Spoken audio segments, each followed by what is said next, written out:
Ya, Amerika Serikat akhir-akhir ini menjadi sorotan pemberitaan dunia, bukan mengenai kecanggihan teknologi dan pembangunan di negeri superpower itu, tapi tentang tingginya angka COVID-19 yang diderita di Amerika Serikat dan juga masalah rasisme yang telah menyebabkan kerusuhan serta penjarahan. Nah, kritik terhadap kepemimpinan Presiden Donald Trump pun muncul dari banyak kalangan dan bahkan kegelisahan meningkat di kalangan anggota Partai Republik. Kebijakan Trump dianggap dapat merugikan partainya pada Pilpres November tahun ini. Nah, apa yang sebenarnya terjadi di Amerika Serikat serta dampaknya terhadap perekonomian global? Insight kali ini akan membahasnya bersama saya, Desi Anwar.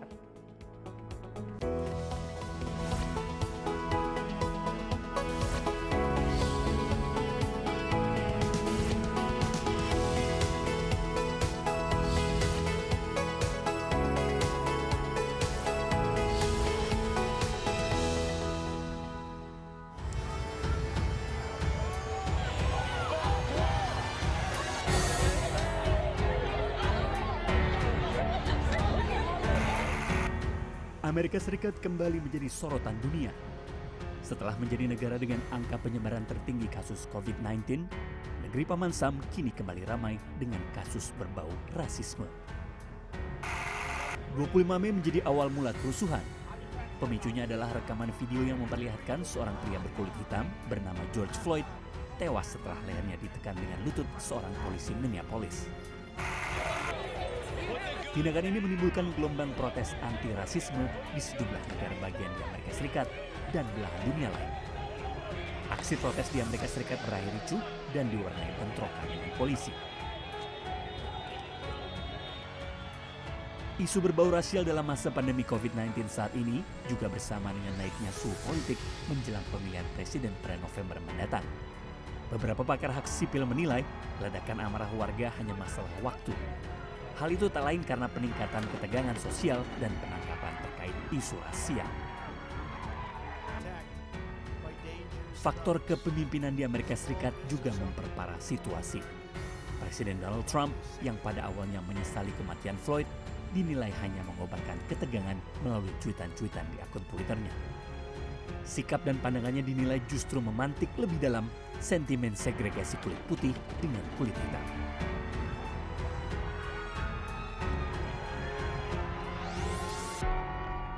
Lembaga penelitian Nirlaba National Bureau of Economic Research menyampaikan bahwa Amerika Serikat sudah memasuki masa resesi sejak bulan Februari lalu. Selain itu, data pemerintah juga menunjukkan bahwa perekonomian Amerika Serikat turun 4,8% pada kuartal pertama tahun ini. Nah, situasi ini semakin bertambah parah dengan penyebaran virus corona dan juga masalah rasisme yang menimbulkan kerusuhan di beberapa kota di Amerika Serikat. Nah, untuk mengetahui lebih banyak kondisi terakhir di Amerika Serikat dan juga pengaruhnya terhadap dunia dan tentu saja Indonesia, telah hadir bersama saya Dino Patijalal, Duta Besar Indonesia untuk Amerika Serikat periode 2010-2013.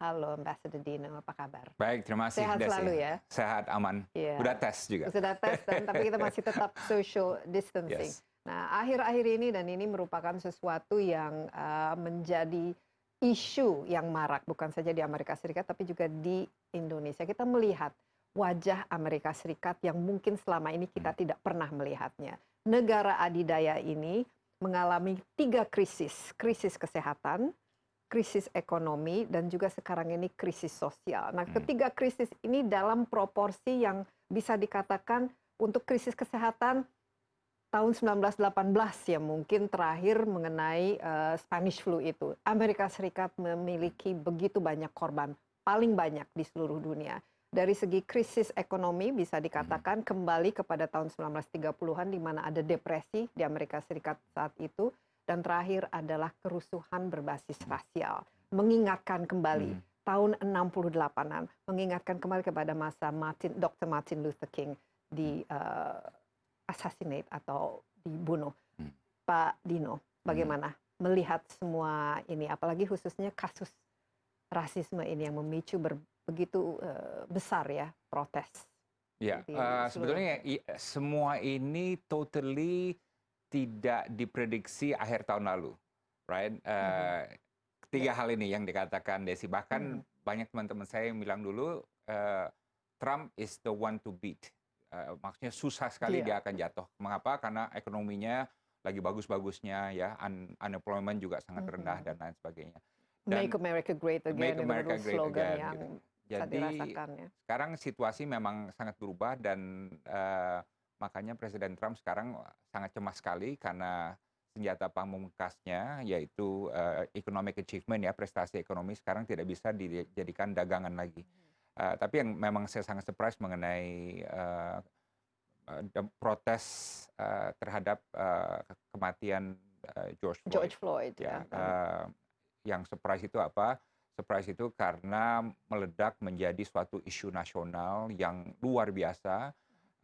Demonstrasi di sekitar 50 negara bagian, ya, di Amerika Serikat, dan menjadi suatu gerakan politik yang sangat mengakar dan juga membuat dinamika di Washington DC itu totally berubah, gitu, right? Kenapa Ya. kira-kira? Karena memang kita sudah ketahui bahwa negara Amerika Serikat itu kan dulu memang basisnya itu adalah perbudakan, ya. Perang sipil yang terjadi itu akibat adanya perbudakan itu sendiri. Tapi apa yang mungkin bisa kita pelajari dari rasisme dan protes saat ini, Dino? Apa yang membuatnya sudah tidak bisa lagi ditolerir? Kalau menurut saya orang ini memicu perasaan ketidakadilan yang ada di hati orang Amerika, yang memang kan orang Amerika itu liberal, progresif, ya, sangat human rights oriented, right?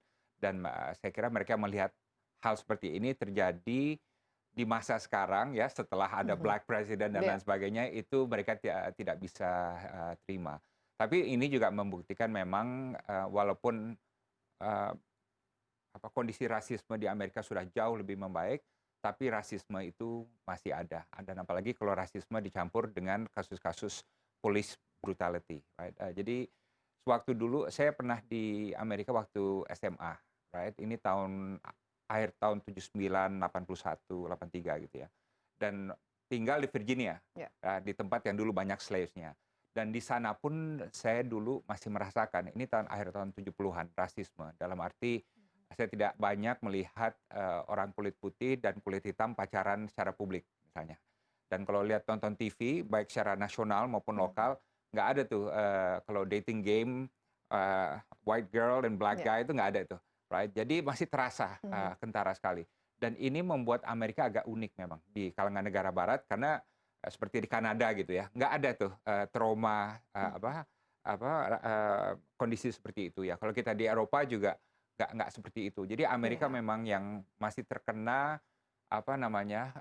imbas dari historical condition yang banyak slavery-nya, dan perbudakannya. Sepertinya luka ini memang sangat mendalam, ya. Kalau kita ingat segregasi di Amerika Serikat saja kan baru beberapa dekade yang lalu kan istilahnya ditiadakan, ya, akibat adanya juga banyak protes dan lain sebagainya. Tapi kita lihat sampai saat ini memang akses terhadap atau kesempatan terhadap ekonomi, terhadap kesehatan dan lain sebagainya, jumlah kasus COVID itu paling banyak dialami oleh orang-orang yang kulit hitam, karena dari segi kesehatan ekonomi mereka jauh lebih lemah. Tapi apakah kehadiran sosok Presiden Trump ini juga yang menurut Pak Dino memicu polarisasi yang begitu tajam sehingga akhirnya meledak? Karena kalau dari segi protes dan lain, kita Rodney King, ya, seorang kulit hitam yang juga dipukuli oleh polisi tahun 92, dan setelah itu banyak sekali kasus-kasus penganiayaan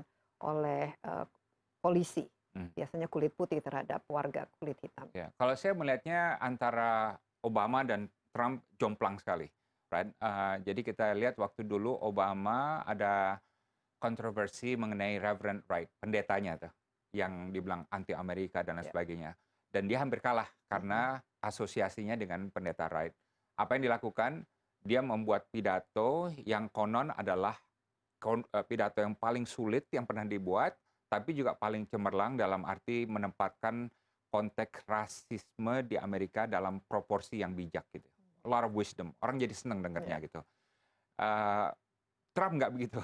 Trump is totally the opposite. Dia suka to provoke, dia merasa dirinya paling benar, dia suka ngeledek orang. Protesternya disebut thug ya. Thugs ya, ya. Dan ingat waktu dulu ada protester yang white supremacy ya, dia ngomongnya juga nggak benar, right? Menyatakan ini apa violence on both sides, padahal hanya dari satu pihak aja di waktu yang di North Carolina itu ya.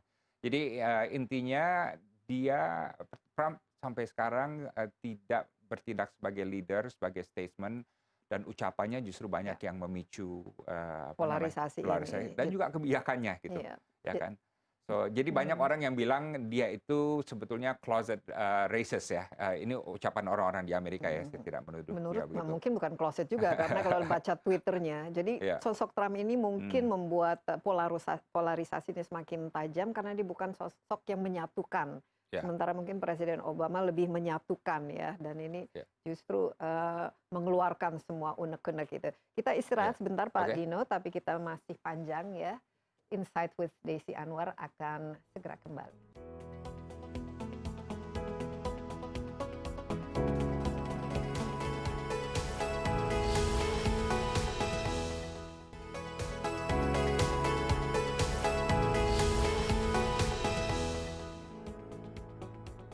Iya, Insight with Desi Anwar masih bersama Dino Patijalal, Duta Besar Indonesia untuk Amerika Serikat untuk periode 2010-2013. Kita berbicara mengenai masalah protes rasisme yang saat ini berlangsung di Amerika Serikat akibat pembunuhan terhadap George Floyd, seorang warga Amerika Serikat berkulit hitam di tangan seorang polisi yang berkulit putih, sehingga memicu protes riot yang dengan skala yang sangat masif. Tapi saya lihat juga Pak Dino, ini dampaknya global. Sudah mulai banyak protes-protes dilakukan, apakah itu di Eropa, di Inggris, dan juga di Australia. Kira-kira kali ini, apakah akan ada dampak di Amerika Serikat sendiri? Apakah akan terjadi reformasi yang mendasar yang bisa mengubah nasib dari warga kulit hitam di sana dan dituangkan dalam kebijakan-kebijakan yang substansial dan reformis? Ya, yang paling penting mungkin reformasi terhadap police brutality, karena itu suatu fenomenon yang sudah lama dan sulit diakhiri. Waktu saya bertugas di Amerika Serikat itu selalu aja ada satu kasus yang berlanjut dan berlanjut, dan kasus lainnya yang berkaitan dengan police brutality, dan umumnya polisinya putih, korbannya adalah dan tidak ada hukuman untuk polisinya. Umumnya begitu, ya. Jadi mudah-mudahan ini menjadi pelajaran yang berharga. Bahkan setelah kematian George Floyd pun masih ada beberapa kasus kan, perlakuan terhadap demonstran yang di Buffalo dan lain sebagainya, yang menunjukkan polisi itu memang mungkin perlu lebih berhati-hati dalam menangani protester. Tapi di luar itu, kalau kompetisi politik, saya agak confident di sana. Karena kita melihat Obama udah menjadi presiden Amerika, dan semakin banyak kelompok-kelompok etnis yang masuk ke Kongres Amerika, baik di Washington maupun di negara bagian. Mungkin tantangan terbesar adalah sosial ekonomi. Karena kita lihat misalnya orang kulit hitam 15% dari penduduk Amerika, tapi di penjara 40% dari populasi penjara, right? Dan dari segi ekonomi mereka paling banyak yang miskin ya. Tapi, dan pendidikan juga ya. Tapi penanganannya kali ini kita lihat mungkin gaya-gaya untuk turunkan militer dan cara membubarkan protesnya dengan begitu brutal. Apa kira-kira yang berbeda lah dalam semangat liberalisme demokrasi Amerika Serikat yang Pak Dino sendiri lihat? Ini saya teringat pada apa yang disampaikan Obama ketika dia mendengar Trump menang, ya, dan dia akan meninggalkan White House. Dia bilang the integrity of our institutions is about to be tested severely. Jadi integritas dari lembaga kita, ya, institusi Amerika, norma-norma Amerika itu akan diuji dengan kehadiran Presiden Trump. Dan ini kita lihat dari hari pertama sampai sekarang ini terus-menerus Trump menyatakan hal-hal yang memang mungkin tidak seharusnya disampaikan oleh Presiden Amerika Serikat. Penggunaan militer misalnya untuk mengusir demonstran hanya untuk dia berpose dengan Injil. Dengan Injilnya juga, dan itu juga simbolnya seolah-olah hanya ya untuk menggait pendukungnya. Ya. Jadi saya sih gini, saya percaya Amerika itu banyak politisi yang bagus ya, yang ingin menjaga kredibilitas dan integritas dari lembaga mereka ya, dari undang-undang mereka.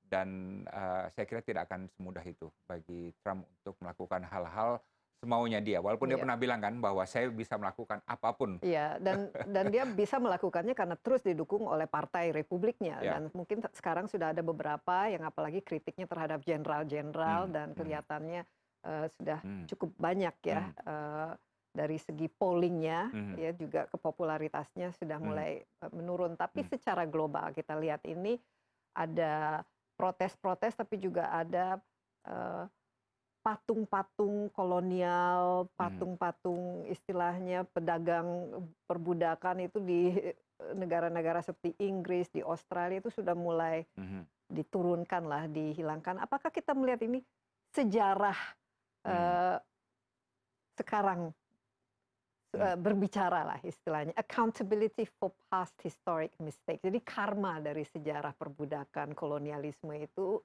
mulai Wah, saya sendiri terjawab. agak bingung karena Hmm. saya hidup dari generasi di mana kita sudah melampaui atau melupakan hal-hal itu. Ya, Ya kayak hubungan kita dengan Belanda. Kan kita sekarang bilang kita move on lah, move kita on lihat. ya, ada pasti Pak, dengan Mhm. Jepang juga Iya. begitu, right? Jadi yang saya lihat mungkin ini Desi, yang saya lihat sekarang trading places, apa itu masalah-masalah yang dulu menghantui dunia ketiga dan negara-negara Barat banyak mengkritik kita terhadap masalah-masalah itu, ya kan? Mhm. Perlakuan terhadap Iya, minoritas, ya, ketidakadilan dan demokrasi, human rights, korupsi dan lain sebagainya. Itu sekarang pindah ke negara Barat, right? Dan yang saya lihat memang sekarang di medan diplomasi eh, negara Barat sekarang susah untuk menekan negara-negara non-Barat terhadap hal-hal ini. Mengapa? Karena Mhm. mereka menghadapi hal-hal ini justru, ya kan, termasuk rasialisme, perlakuan terhadap imigran dan Mhm. lain sebagainya. Jadi it's bit different. Waktu Iya. saya dulu masuk di Kementerian Luar Negeri, dulu kerjanya hanya menghadapi Mhm. ceramah, lecture dari Iya, narasinya sekarang iya, beda. sekarang beda sekali ya. Ya. Apa apa legitimasi Anda untuk memberikan Exactly. saya Ya, saran, ternyata di negaranya sendiri ya. You tidak got your own becus lah. problems. You have your own problems and you dealing with it much worse gitu. Yes, ya. Nah ini, tapi masalah rasisme ini, saya lihat ini Hmm, kan protes-protes kita lihat juga di Hong Kong ya, hmm, ini tidak berhenti-hentinya. Jadi hmm, ada semacam resistensi lah dari kebanyakan orang yang merasa ketidakadilan. hmm, Ini hmm, ketidakadilan ini akhirnya berujung ke protes di jalanan. Kalau kita lihat di secara global, hmm. kira-kira bagaimana protes-protes ini ke depannya? Karena ada protes yang berujung seperti Arab Spring ternyata menggantikan dengan rejim-rejim yang lebih parah lagi, lebih anti Hmm, demokrasi. Ini hmm, kira-kira akan berbuah hal yang positif, hmm, dan termasuk juga hmm. mungkin ya di Indonesia juga ikut-ikutan ya, ada Ya, protes misalnya hmm, Papua Lives Matter dan lain sebagainya. hmm. Kira-kira ke depannya bagaimana Saya ini? gini, kalau saya melihat different protest itu ada different konteksnya. Jadi mungkin susah dipukul rata, tapi bisa dibedakan apakah ini eh, based on economic grievance. Nah, biasanya kalau based on economic grievance kan ada Ketimpangan ya biasanya ya. ketimpangan dan lain sebagainya. Mhm. Itu bisa lebih itu akan lebih lama ininya apa prosesnya Ya, gitu, right? seperti di Prancis Ya, misalnya yang protes ya, ekonomi. ya. Kalau historis saya sih melihat kita lebih gampang move on seperti yang Desi bilang tadi, ya kan?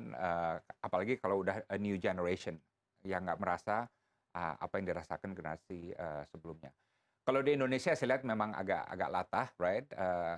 Tapi kalau menurut saya kita tidak perlu defensif. Eh, Pemerintah perlu menjawab, tentu ya, jangan ini dibiarkan ini aja. Kita perlu mendengar apa pandangan pemerintah. Dan Papua memang ada masalah di lapangan, ya kan? Dan selama ada orang Papua yang merasa benar atau tidak ya, dia diperlakukan tidak adil ya, mungkin dari segi budaya atau mobilitasnya dia merasa kecewa atau dan lain sebagainya. dia perlu kita dengar dan perlu kita bantu untuk perbaiki tanpa merasa defensif atau tanpa merasa marah. Ini kenapa? Karena dulu tuh ya, setiap kali dikritik masalah-masalah itu kita langsung marah gitu. Defensif. Right? Defensif, kayak waktu di Timur Timur. Saya kan juga dulu menangani masalah Timur Timur. Padahal seharusnya, kalau ada yang nggak puas, let's listen gitu. Jangan terlalu mudah tersinggung gitu, right? Dan tujuan kita memang sebagai pemerintah kan selalu untuk memperbaiki segala sesuatu. Iya, dan biasanya tidak akan orang juga tidak akan turun ke jalan kalau tidak ada alasan. Nah, biasanya alasannya karena diperlakukan tidak adil, mungkin ditekan, direpress dan lain sebagainya, ketidakpuasan ya. Benar. Kita istirahat sebentar Pak Dino, tapi kita lanjutkan. Jangan kemana-mana dulu. Insight with Desi Anwar akan kembali sesaat lagi.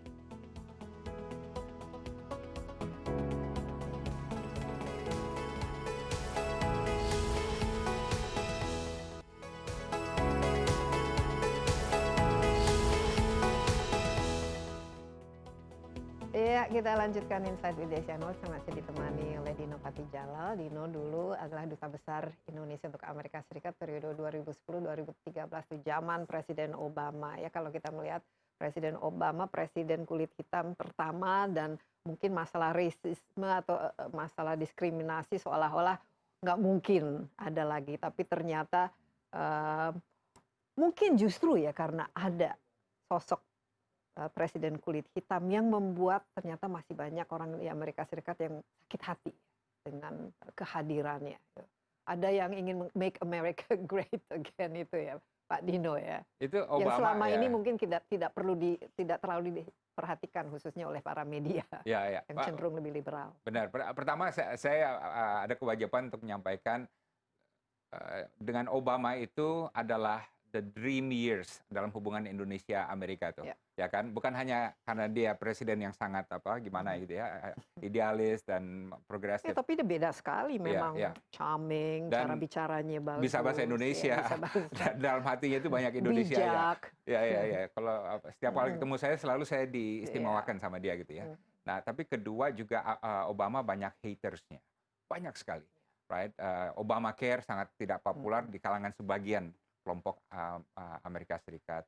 Ada kelompok-kelompok yang kanan yang bilang dia itu penakut misalnya, nggak suka perang, right? Karena memang dia sangat hati-hati sekali kan, tidak mau terjebak pada kebijakan-kebijakan yang sebelumnya gitu. Jadi Amerika ada sebagian masyarakat Amerika yang menjadi hater terhadap Obama memang, right? Dan apa yang terjadi memang dalam 4 tahun terakhir di bawah Trump terjadi racial tension lagi. Dan itu lebih karena kebijakan Trump yang make America great again, us against them, dan kemudian karena dari situ dia mendapatkan basis dukungannya. Dia mendapatkan basis dukungannya di orang-orang yang di tengah Amerika Serikat yang lebih banyak kulit putih dan juga lebih konservatif ya ketimbang yang di New York ataupun California. Tapi prediksi saya Desi adalah, dan ini kalau yang nonton ini bisa ingat satu kata ini aja, kita harus mulai mempersiapkan diri untuk post-Trump Amerika and post-Trump world order. Karena saya yakin 2000 tahun ini ya dia akan kalah elections-nya. Yakin? Kalau saya yakin. Kok saya nggak terlalu yakin ya kalau melihat sosok lawannya Biden, kecuali dia memilih partner yang. Tapi gini, ini interesting. Jadi waktu saya di sana dulu ada formulanya. Ini formula secret dari dubes-dubes yang di sana juga, bahwa kalau angka 7% itu angka magic, unemployment. Jadi kalau orang bisa, Presiden Amerika bisa di bawah sedikit 7% unemployment, dia pasti tetap menang. Atau ya tetap menang gitu ya. Tapi kalau unemployment naik 8, 9, apalagi 10%, dia pasti kalah. Jadi hukumnya semacam itu nih, hukum alam. Walaupun siapa orangnya. Ya siapapun. Ya. Nah, sebelum COVID, Trump luar biasa, 3,5%. Ya kan, jadi orang bilang, oh my God, ini gimana nih? Nggak mungkin ada yang bisa ngalahin. Sekarang unemployment udah 25 juta, kalau nggak salah, right? Jadi jauh di atas yang biasa gitu, right? Dan dengan krisis Black Lives Matter, right? Dan dengan berbagai halnya. Dan ingat sekarang hampir semua pembantunya melawan dia, termasuk John pragmatis ya. Iya. Ya, dan Partai Republikan juga nggak sesolid dulu. Oke, tapi kita lihat ya, karena ini Ya, dari sekarang sampai November ini masih waktu lama. masih Ya, cukup ya, panjang. ya, Siapa ya, tahu nanti ada krisis lagi. Ini kita baru bulan Juni sudah ada 3 krisis ya. yang besar. Nah, ini Hmm, kembali ke hmm, leadership ya, hmm, khususnya melawan COVID-19. hmm. Ini suatu yang menurut saya itu sangat mengherankan ya. Amerika Serikat itu angka korbannya itu tertinggi, melebihi China, melebihi Italia, dan melebihi negara-negara yang banyak penderitanya. Ini kenapa, dan apakah kalau misalnya di bawah Presiden Obama akan ditangani dengan berbeda? Kalau saya memandang iya, mengapa? Karena kebijakan melawan pandemi itu benar-benar bagian dari kebijakan Obama. Bahkan ada unitnya di White House. Dan bagian dari world outlook-nya dia, dan bagian dari national strategy-nya dia. Tapi di zaman Presiden Trump kan, the pandemic unit aja dikeluarin, ya kan? Dia merasa itu bukan suatu ancaman bagi Amerika Serikat. Jadi banyak faktor kelemahan dan overconfident yang bercampur dalam cara Trump menyikapi COVID-19 ini. Dan begitu masuk, apa akibatnya? Dia kaget, panik, menyebar dengan sangat cepat, dan China dijadikan Kambing ininya dia, hitam ya. kambing hitamnya, right? Karena paling convenient itu. Dia kan nggak pernah mungkin ngaku salah, ya. Pribadinya dia begitu, right? Jadi itu yang terjadi sekarang. Dan ini juga Ya. memicu sentimen anti-Chinese ya, rasisme juga Ya, terhadap Asia ya dalam hal benar, itu. benar sekali ya. Tapi Ya. secara keseluruhan Pak Dino sendiri heran kenapa COVID-19 di Amerika Serikat itu begitu parah, tapi juga respons dari masyarakatnya. Sampai sekarang tidak banyak yang tidak mau pakai masker, tidak mendengarkan, menganggap enteng, menganggap sepele, bahkan berdemonstrasi kalau disuruh lockdown ataupun self-isolation. Ini Iya, jadi sesuatu yang bagi kita kan kok aneh gini, gitu. apa ya? Saya kan high school-nya di sana tuh ya, SMA-nya di sana gitu, right? Dan umumnya orang di tanah air itu kalau ngelihat Amerika yang bagus-bagusnya aja, right? Ya. Dan sewaktu saya di sana pun, waktu sebagai duta besar, memang kelihatannya Amerika bagus karena yang saya kunjungi apa? Washington, New York, Miami, Chicago, San Francisco, LA. Dan Amerika yang di pedalaman itu beda banget. Cara memandang apa namanya dunia, cara memandang leadership, lembaga dan lain sebagainya gitu, right? Nah, jadi inilah Amerika yang sebenarnya, right? Banyak orang bodoh di Amerika juga, right? And Dan teman-teman saya miskin, yang pikirannya sempit, tidak sempit, pernah keluar ya, dari ya, mungkin dari negaranya, apalagi dari Amerikanya. Ya. bukan hanya itu, senator pun dan congressman ini dulu saya dengar sekitar 80% nggak punya paspor. Iya. Anggota DPR Amerika, right? Jadi memang Amerika kelihatan bagus on screen ya, di layar dan lain sebagainya ya. Tapi the real Amerika itu masih banyak juga kemiskinan, kebodohan, Nah, radikalisme. ini yang dimanipulasi oleh Donald Trump. Dan ini dijadikan basis bagi dia. Dia tuh mikirnya setiap hari, insting politiknya, what do I say untuk impress base saya gitu. Ya. Nah, yang lebih mengherankan lagi, oke ini kalau manusianya mungkin satu hal, tapi ternyata infrastruktur kesehatan kan kita harusnya mandang ini negara adidaya, ya. Harusnya dari segi teknologinya, dari segi rumah sakitnya, ini sampai mereka tuh kewalahan dan jauh lebih kewalahan kalau dibandingkan misalnya dengan negara-negara Asia menanganinya, jumlah korban dari dokternya, rumah sakitnya, dan PPE-nya atau APD-nya mereka kurang, masker dan ventilator saja tidak mereka miliki. Ini kenapa ya kira-kira? Ya, ini menurut saya karena mereka memang tidak siap, economic capacity-nya ada untuk menyediakan itu. Tapi mereka nggak siap untuk menghadapi suatu pandemi yang begitu luar biasa ya, 1 juta lebih ya. Dan memerlukan keahlian-keahlian dan tools yang khusus ya, kayak ventilator misalnya, ya kan sebetulnya Amerika bisa produce itu, tapi karena mereka nggak siap, tidak diprediksi, sekarang kalang kabut untuk produksi ventilator. Jadi mereka selama ini tidak pernah investasi terhadap kesehatan. Ya Obamacare saja kan mereka protes ya. Dan cara mereka menangani ya, memberikan stimulus dan ekonomi dan jumlah uang yang digelontorkan ini kira-kira akan mengubah. Ini kan kalau dulu yang namanya Republican itu small government ya, mereka semakin kecil peran pemerintah di masyarakat semakin bagus. Tapi mau tidak mau sekarang peran pemerintah jauh lebih besar, dan saya lihat juga Donald Trump sendiri cara-caranya otoritarian gitu, ingin mengintervensi dalam semua hal. Kalau saya melihat secara ideologis sekarang perlu lebih ke kiri, ya.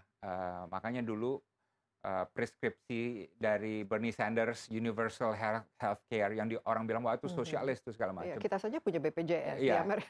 Iya, saya kira akan lebih mendapat angin, dan bahkan kita lihat Joe Biden sendiri sekarang lebih ke kiri ya, ke kiri dalam arti ya lebih kepada social safeguard and peran dari pemerintah yang harus lebih besar dan lain sebagainya gitu. Iya, mungkin nanti segmen berikutnya kita akan fokus ya mau dibawa kemana yang namanya United States of America ini, Amerika Serikat ini, dan kira-kira seperti apa peran kepemimpinannya di arena global. Tetaplah bersama kami, Insight with Desi Anwar akan segera kembali.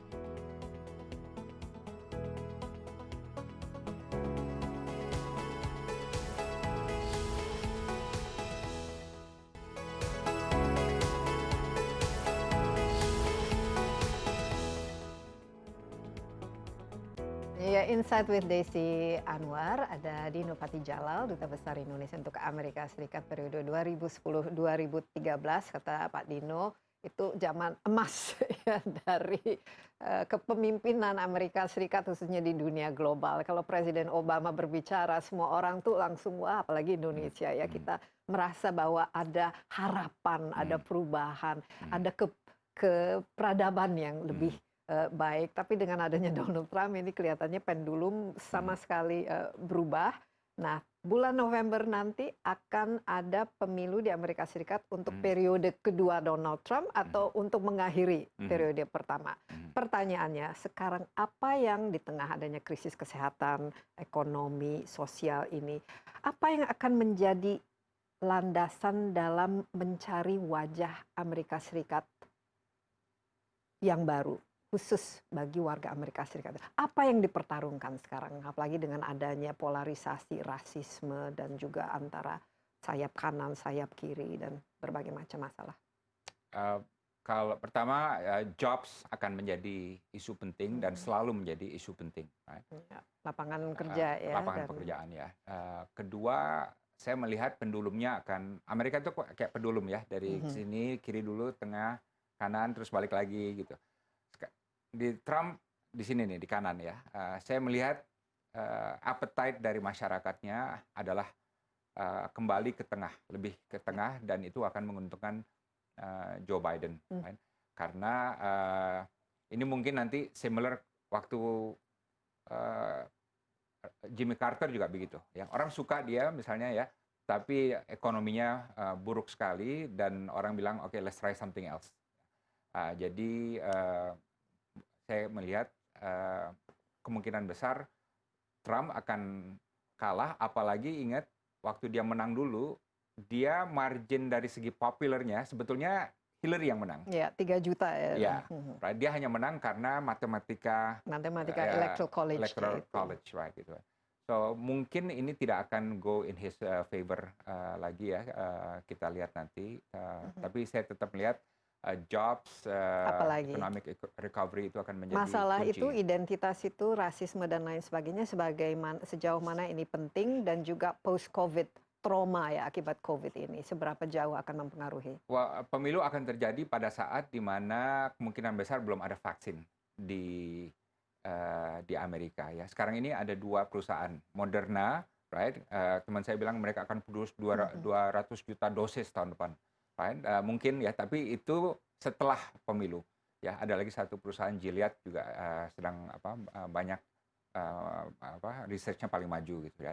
Tapi Amerika akan hidup dalam suasana di mana vaksin belum akan ditemukan atau diproduksi tahun ini, sehingga ketidakpastian ekonomi akan tetap tinggi sekali gitu. Nah, Tadi Dino sangat yakin ya bahwa Trump Yakin dan akan berharap. yakin dan berharap lebih berharap daripada yakinnya. Tapi ini kan sangat tergantung pada pertama adalah dukungan dari Republican.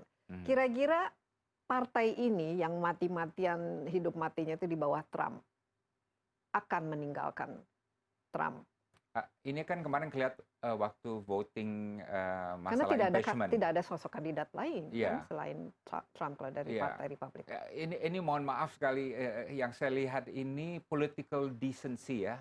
Saya nggak tahu bahasa Indonesia agak sulit mungkin ya. Semakin menurun. Kesantunan politiknya. Iya, semakin menurun di Amerika Serikat. Jadi kita lihat waktu kemarin masalah impeachment itu, ya kan?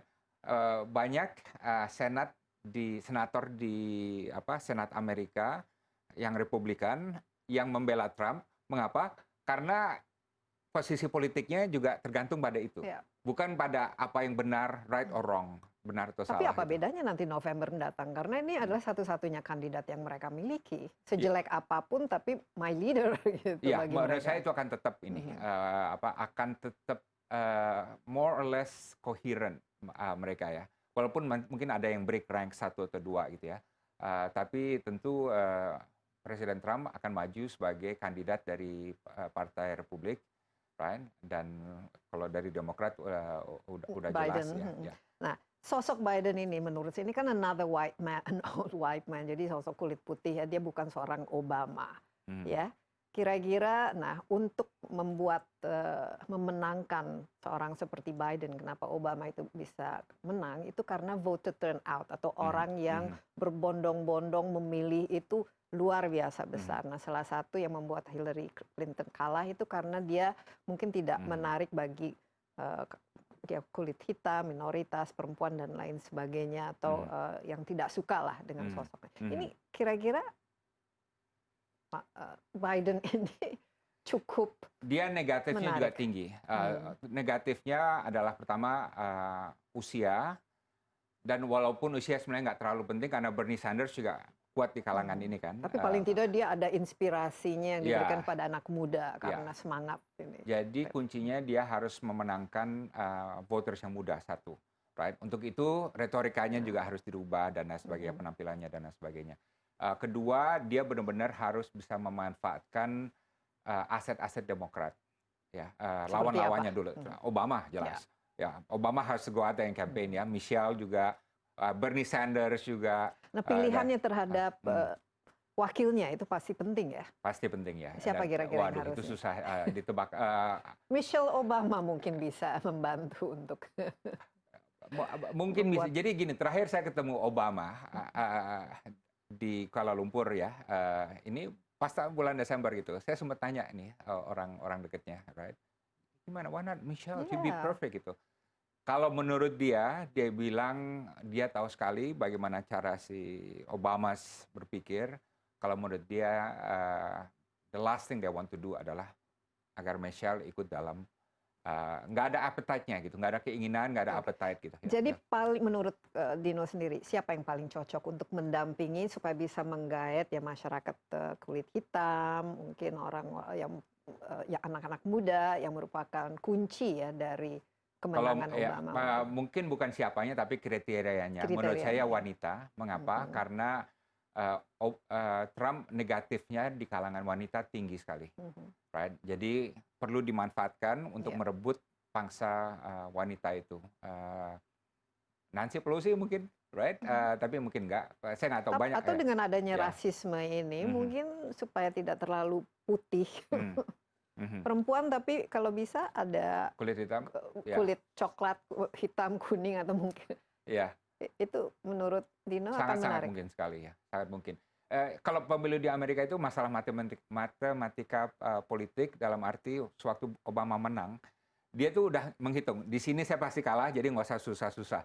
Di sini pasti saya menang, jadi oke. Tapi di daerah ini saya harus berjuang. Saya nggak mungkin berjuang di 50 negara bagian dan lain sebagainya. Jadi kalau Biden mengikuti formulanya Obama, dan dia cerdik, saya kira dia punya kans yang bagus. Tapi Biden sendiri juga harus mengejar kantong-kantong yang selama ini mendukung Trump. Mereka kan Ya, sebenarnya dari segi ekonomi yang dirugikan dengan adanya resesi dan krisis kesehatan ini kan justru benar, pendukung Trump yang paling benar. kena Ya, ya. yang penting Florida harus dimenangin. Kalau Iya. California selalu Demokrat kan, right? Iya, tidak. Dan Texas juga harus dimenangin. Kalau ada beberapa negara bagian yang bisa dicaplok oleh Demokrat, saya kira kansnya bisa bagus ya, Iya. terutama di swing state. Kita ingat ini, Dino Patijalal, oke mengharapkan Trump akan kalah. Saya mengharapkan Trump kalah, tapi kemungkinan Ya, siapa tahu Trump ya. bisa dipilih lagi. Kita masih ada satu segmen lagi, jadi tetaplah bersama Insight with Desi Anwar.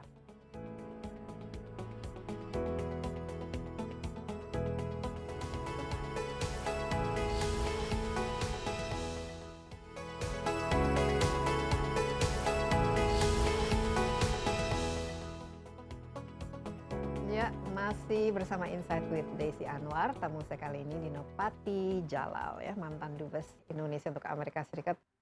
Dino, kita mengharapkan ya sebenarnya saya lihat itu oposisi ya terhadap Donald Trump secara global kan juga, apalagi dia memusuhi berbagai forum internasional, baik itu World Health Organization ataupun Paris Agreement, dan kita melihat bahwa dia itu bukan sosok internasionalis, selalu melihatnya ke dalam, ya, melihat Make America Great Again, tapi yang lain-lain tidak peduli. Makanya ada persaingan perdagangan, dan dia kira-kira leadership ya setelah November ini, ya, apakah bagaimana Amerika Serikat di mata dunia, apalagi dengan adanya China yang kelihatan jauh lebih fokus, lebih jelas arahnya, kebijakannya. Kalau saya lihat 4 tahun terakhir jelas sekali political capital Amerika di dunia internasional dan leadership menurun. Ya kan? Mengapa? Karena memang dagangan America first itu kan nggak cocok dengan multilateralisme dan lain sebagainya gitu, right? Jadi kalau ini berlanjut 4 tahun lagi, trennya akan menurut saya merugikan Amerika, tapi juga merugikan dunia. Karena sekarang ini dunia memang memerlukan leadership Amerika. Dan kita banyak melihat di masa lalu agenda-agenda global yang berhasil. Kenapa berhasil? Karena Amerika ikut masuk dan memainkan peran leader. Kita lihat kalau 4 tahun terakhir ini peran China, peran Tiongkok itu melesat. Mengapa? Karena Presiden Xi Jinping kelihatan steady. Dan saying the right things, responsible things, ya. Dan ini kontras dengan image dari Presiden Trump, right? Jadi kalau saya melihat kalau Trump tidak menang pemilu dan ada gantinya, misalnya Biden menang, semangat anti Cina pasti akan ada terus, right? Karena Amerika udah lock in a structural rivalry against Tiongkok. Tapi paling enggak Amerika bisa kembali memainkan peran kepemimpinan di pentas global lagi. Tapi bagaimana caranya, apalagi dengan adanya pasti nih dunia post Covid ini akan dibarengi dengan resesi secara global, ya, pertumbuhan global akan turun, dan apalagi di Amerika Serikat, ya. Ini apa yang harus dilakukan? Karena pasti PR Presiden Amerika Serikat berikutnya akan fokus kepada urusan domestik, meredam rasisme, mengembalikanlah keadilan dan lain sebagainya. Ya, kalau menurut saya agenda free trade bagi Amerika pasti akan menjadi agenda utama ke depan. Ya, kalau Trump pendekatannya agak beda tuh, ya kan? Saya nggak tahu apa dia panggilnya free trade atau apa ya. Tapi kalau Biden akan kembali ke agenda free trade dan investasi, right? Dan itu akan baik bagi dunia luar dan bagi Indonesia. Tapi juga kita harus realistis, kita akan tetap mengalami era deglobalisasi. Paling nggak dalam setahun 2 tahun ke depan setelah pemilu Amerika Serikat. Karena sentimen politiknya, sentimen pasar, ya, sentimen publik adalah untuk more barriers, ya, more inward looking. Jadi benar sekali gitu. Tapi kalau saya tetap melihat agenda Biden dan approach dia terhadap isu ini akan lebih berbeda dan lebih internasionalis ketimbang Presiden Trump. Iya, nah China itu sendiri bagaimana? Apalagi Indonesia, ini kan antara China dan Amerika Serikat. Kira-kira ini bagaimana dinamika dan hubungan dan apakah Indonesia sendiri melihat, apalagi nanti dengan adanya global recession ya, perekonomian kita kan pasti kena imbasnya. Ya, kalau menurut saya kita harus benar-benar cerdik dan kita harus memahami kita berada dalam posisi yang bagus sekarang. Bagusnya gimana? Kita bukan sekutu Amerika dan juga bukan di bawah ketiaknya Tiongkok. Iya, dan itu apa berarti? Berarti kita diperebutkan. Amerika mau baik-baik sama kita, Tiongkok juga mau. Itu kan strategic luxury yang luar biasa, ya kan? Dan kita harus bisa memainkannya dengan baik, dengan tujuan kita sedekat mungkin dengan Washington DC, tapi juga sedekat mungkin dengan Tiongkok dan bisa mengambil keuntungan-keuntungan dari hubungan itu. Karena kita kan strategic partnernya Tiongkok. Udah penandatangan perjanjian, tapi juga kita strategic partnernya Amerika, sudah ada perjanjiannya. Tapi yang menjaga perdamaian global, kalau sampai saat ini, apalagi kita melewati perang dingin dan saat ini itu investasi Amerika Serikat kan selalu pada defense, ya. Jadi seolah-olah kan Amerika sampai saat ini polisi dunia lah, dengan semakin mengecilnya peran Amerika secara global. Siapa nanti yang bisa menciptakan, memastikan konflik-konflik? Ya, sebenarnya saya sebenarnya agak melihat dualisme juga di dalam 4 tahun terakhir, ya. Jadi Amerika bilang America first, apa segala macam, ya, dia lebih ke dalam dan lain sebagainya. Tapi kalau kita lihat PACOM, Pacific Command, ya, armada ke-7 Amerika, ya, Pentagon dan lain sebagainya, message mereka konsisten. Sama dengan Obama sebelumnya dan Bush sebelumnya, bahwa akan tetap hadir dan kami hadir, kami your partner, kami menjadi negara yang mengusung Indo-Pasifik dan lain sebagainya, dan masih ada rivalitas dengan Tiongkok. Mengatakan itu dengan kata lain mengatakan jangan percaya pada Tiongkok, percaya pada kami. Tiongkok juga ngomong itu, jangan percaya pada Amerika, percaya pada kami, gitu, right? Jadi sebetulnya pertama, anggaran pertahanan Amerika bahkan semakin besar di bawah Presiden Trump, dan kedua, pola strategisnya yang tetap engage di kawasan kita dan tetap ingin sekutu-sekutunya dibela dan lain sebagainya, itu juga tetap tidak berubah. Dan saya yakin di bawah Biden juga akan tetap sama. Ya, taruhlah misalnya Trump terpilih lagi dan dia jauh lebih fokus, apalagi dengan adanya masalah ekonomi ini, siapa yang dunia, termasuk Indonesia, lebih percaya kepada Amerika Serikat atau lebih percaya kepada China? Pak Dino sendiri kalau melihat saya lihat fakta di lapangan, intention atau motivasi dari kan selalu dicurigai, ya, ini ada maunya gitu, tapi ya Amerika Serikat kan juga ada maunya kan. Iya, itu benar sekali, karena kecurigaan terhadap negara-negara besar akan selalu ada, ya kan, karena besarnya mereka. Rusia juga begitu, ya, pandangan terhadap Rusia. Tapi kenyataan di lapangan memang kalau dari sisi perdagangan rajanya sih Tiongkok, nggak ada yang ngalahin. Dulu mitra kita yang terbesar Amerika, ya kan, Jepang. Sekarang untuk seluruh negara ASEAN, mitra perdagangan terbesar, pasar terbesar adalah Tiongkok, ya kan. Investor terbesar juga top 5 udah masuk Tiongkok, bukan Amerika lagi, ya kan. Dan turis terbesar udah jelas Tiongkok, right? bukan dari Amerika Serikat. Dengan kata lain, dan sekarang juga teknologi inovasi lebih banyak keluar dari China, ya, dari Tiongkok. Benar. Ya. Nah, itu yang saya 5G misalnya, ini masalah